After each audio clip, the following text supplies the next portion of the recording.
that the Gen Zs who died and who are being killed are our children. And we can't stand idle and watch as they die.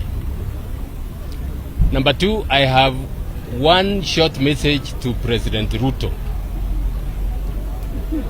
President Ruto, the ultimate security and welfare of the people of Kenya rests in your hands. Ladies and gentlemen, Justice David Maraga has indicated that he is going to vie for president in this country.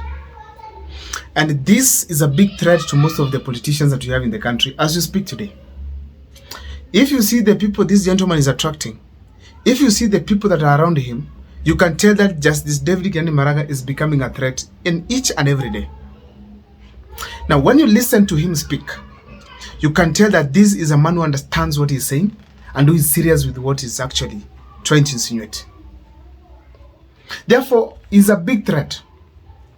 Now, who is Justice David Maraga? He's from Nyamira County, the same county Matiang'i comes from.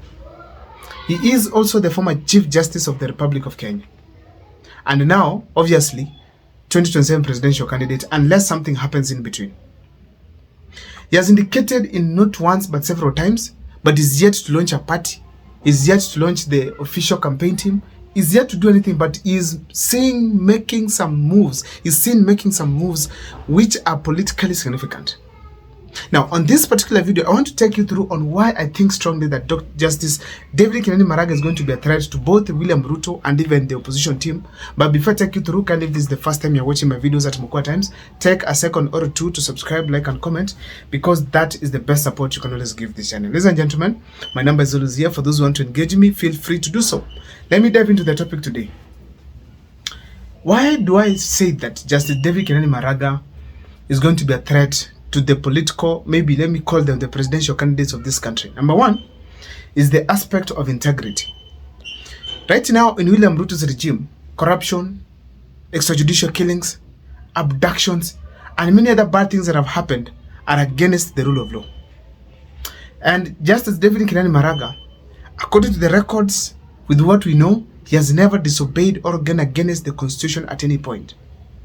So if there's somebody who can fix also these issues to do with disrespect to the rule of law, then it is Justice David Maraga. So the integrity issue, if Kenyans sit down and they want to look for someone who is very clean, who is completely representing integrity, it is Justice David Maraga.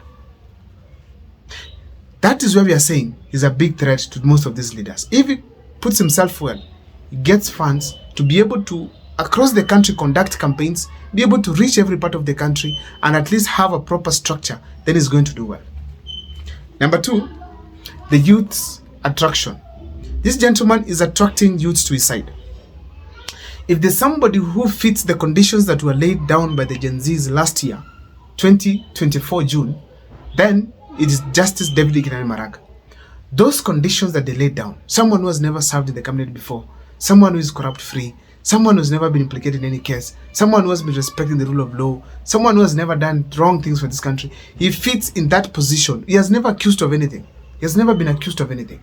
So he fits all those conditions, and therefore, if they are going to come up with the same spirit they had in the year 2024, then that means very well Justice David Maraga is going to be bestowed the leadership of this country very early in the morning, or even become number one, and then we go for a runoff. So he attracts the youths of this country. Ladies and gentlemen, the other thing I want to say about Justice David Maraga that makes him to become a threat to both opposition and of course is the fact that he's at that age that is prime. When Kibaki performed in this country was in his 70s. So people believe that Justice David Maraga being at that level, he also can be able to deliver for this country. It's a small aspect, but I feel strongly that that can really count on the thinking of Kenyans. It can direct the voting blocks. Now, ladies and gentlemen, as we speak today, if the youths decide to come together, they can be able to bestow Justice David Maraga the leadership. But now, what stops Justice David Maraga to ascend into power? As much as David Maraga is a formidable candidate, he also has some weaknesses.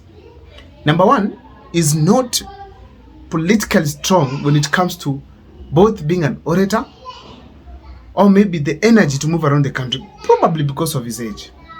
The vibrance, the energy we are seeing from these other young politicians, William Ruto, Rigathi Gachagua, it is above the level that we expected. Rigathi Gachagua is so aggressive. They are so energetic to an extent that we cannot completely say that Maraga is going to fit in that shoe. He cannot. The kind of intensity that William Ruto puts in the Kenyan campaigns, why he does campaigns in 3 or 4 counties in a day, I don't think Justice David Kinani Maraga is able to do that. I don't think so. So that becomes a weakness. Number 2, it's numbers. In the Gusii region, let me tell you the fact is that people have locked on Matiang'i's side. So it does not have a concrete base to start from. Unless miracles happen, Matiang'i drops out of the race. But so long as Matiang'i is there, in the Gusii region, Maraga is out.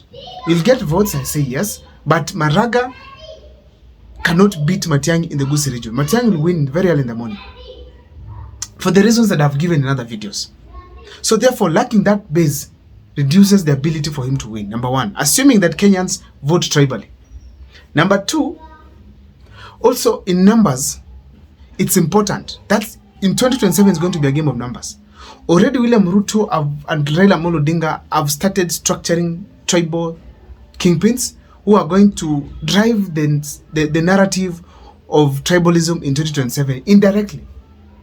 They're going to ensure that they have someone from the coast region to represent the people from the coast, Hassan Joho. Luya region as well. Maybe Kisii, Simbarati. Maybe you go to other parts of the northern Kenya, go to Kambani. They will have specific kingpins, people who look like they're figures of that region. And then eventually drive the mindset of the people towards tribalism. Eventually, Maraga is going to lack a base. That's what I say. That's what I mean by saying that Maraga might not have the numbers to go forward. Number 3 is the issue to do with finance. Maraga does not have financials in Kenya as such, unless miracles happen that people decide literally wholeheartedly to support him. But without the support of Kenyans willingly coming out, Maraga does not have the support of billionaires across the country, because there's this cleanliness that he wants to present, there's this integrity that cannot allow him to have any shoddy deal. But I know Kenyans can decide to contribute for him, or even feel maybe they contribute, they accept that he does not have money, and then they go to the streets to vote for him, to the polling stations to vote for him. But the fact is there are people at the grassroots who don't get some of the things that are happening online. And Maraga basically depends on that population that is online. So it's a problem to his side. So financial aspect, William Ruto is also going to set it above board, in that if you want to compete with him, you have to give people a lot of money, which the common mwananchi cannot be able to produce and compete with him first. Secondly, it requires a lot of money to also surpass him, because the fact is that people will reach a point where they are controlled by money as well. We cannot rule out this aspect like finance, which determines how people vote. Ladies and gentlemen, apart from that, it is the factor that Justice David Kinani Maraga's age is advanced. Despite there are people who might think that this is the right age, we have also to accept the fact that Justice David Kinani Maraga's age doesn't give him the energy. He's also, by 2027, he will be probably heading to 70-something, 74 or 5. If you look at that critically, he does not have the energy to go around the country and probably campaign. Some might see even that Justice David Kinani Maraga is so polite in that he cannot be able to fight the cartels in government. So they might want someone who is a bulldozer like Gachagua, or of course, none other than Matiang'i. I don't know what's your take, but in the comment section, please share with me what you think about David Kinani Maraga. See you next time for more videos.